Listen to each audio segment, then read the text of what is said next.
Nitwa Minani Tarsis, ikinyamakuru ni Kabaza Web TV.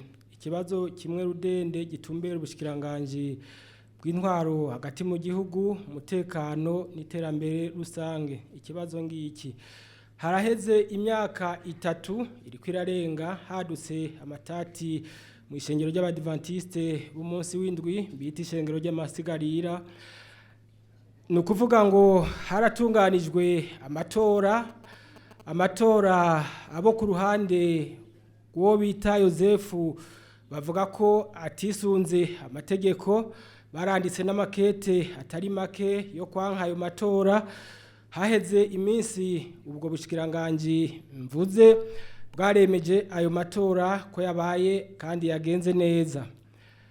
Haheze iminsi baratoye witwa Henoke, niwe rero aramuswa iryo shengero, ariko agitorwa haci haba ibintu bikurikira.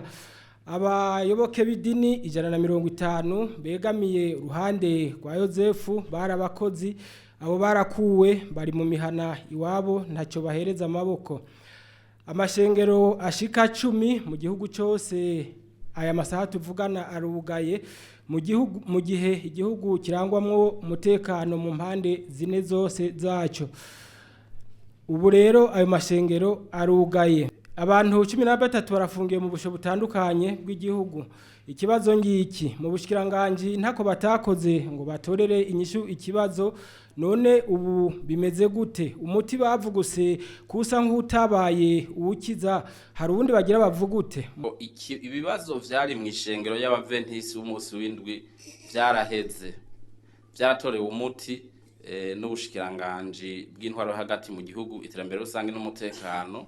Iryo shengero cyo kimwe n'andi mashengero risanzwe ritwagwamwo.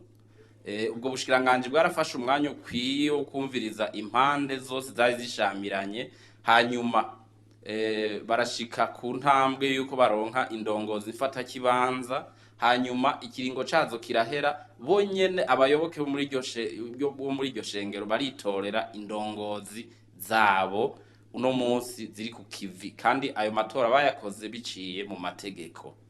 Hariho rero uno munsi ikihari n'igiki: hariho abizera bamwe bo muri iryo shengero badashaka kubahiriza amategeko, badashaka gutwarwa. Si kibazo kiri hagati y'ishengero n'ubushikiranganje canke y'impande zibiri nkuko babivuze ngo uruhande rumwe canke uru, kuko ishengero ni rimwe, nta mpande zibiri zibaho mu ishengero. Irizwi nirijya uno munsi ririko rirakora gisunza amategeko, rirongowe na zirya ndongozi bonyene bitoreye. Aba bantu rero badashaka kumvira indongozi zabo ngo bakurikize itunganywa ry'iryo shengero riba rikozwe n'izo ndongozi. Nibisanzwe ko izo ndongozi zishobora kubafatira ibihano, kujya no mu muryango abana badashatse kuja ku murongo, abavyeyi barafatira ingingo.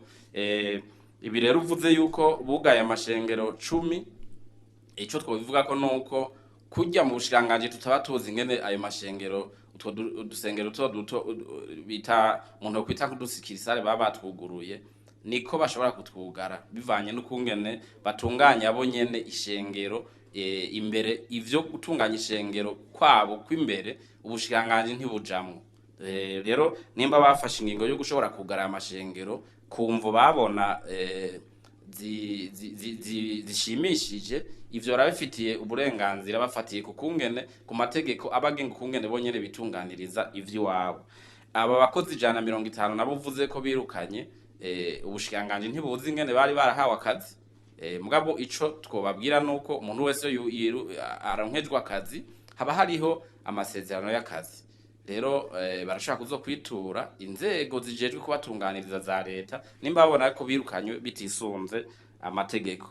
Aba 13 nabo uvuze yuko bari mu gasho ni bagirizwa ivyaha bakoze bijanye no kunyene kukutumva kutagendera bijya bagenda kugomba kugwana mu isengero. Murabizi aho hari haba abizera bamwe usanga mu masengero yabo bagomba kuhagira nk'ikibuga cyo gukinirako karate, mu ngoro z'Imana bakagenda kubitana. Ivyo abajeje umutekano igipolisi ntigishobora kuvyihanganira, nico gituma gica kibafata kikabakorera amadosi kitaravye ko ari abayoboke baririya shengero mugabo kiravye ivyaha bisanzwe bitekanijwe n'igitabo mpanavyaha c'u Burundi baba bakoze.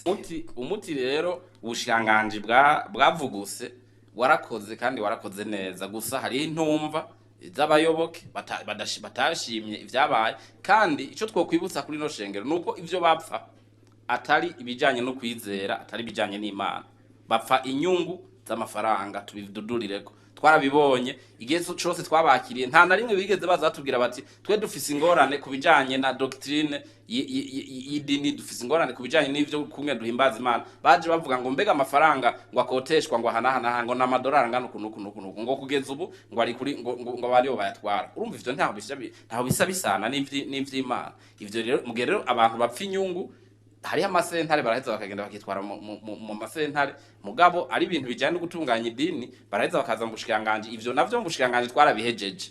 Aho tukira aho nyene kuri iryo shengero ry'Abadventiste imbere y'umwaka wa 2020 abo babiri ayo migwi ibiri y'Abadventiste ubushikiranganje bw'intwaro hagati mu gihugu bwari gushigikiye abo no munsi bariko barasaba batakamba ko bo renganurwa. Inyuma y'umwaka wa 2020 haje undi mushikiranganje mushasha bica birahindukira bibigihushane cyuko byahora bimeze.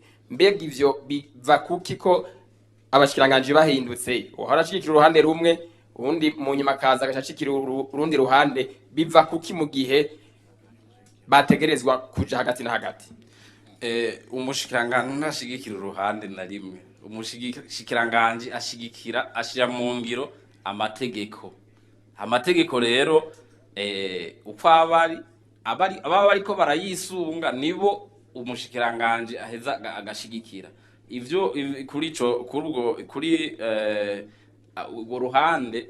Ico gihe wari mu mategeko, mu nyuma ruja ku ruhande rwayo ahanini bivuye kandi kuri izo nyungu ndiko ndakubarira bapfa z'amafaranga atari zijanye n'ivyo kwemera, atari zijanye n'ijambo ry'Imana.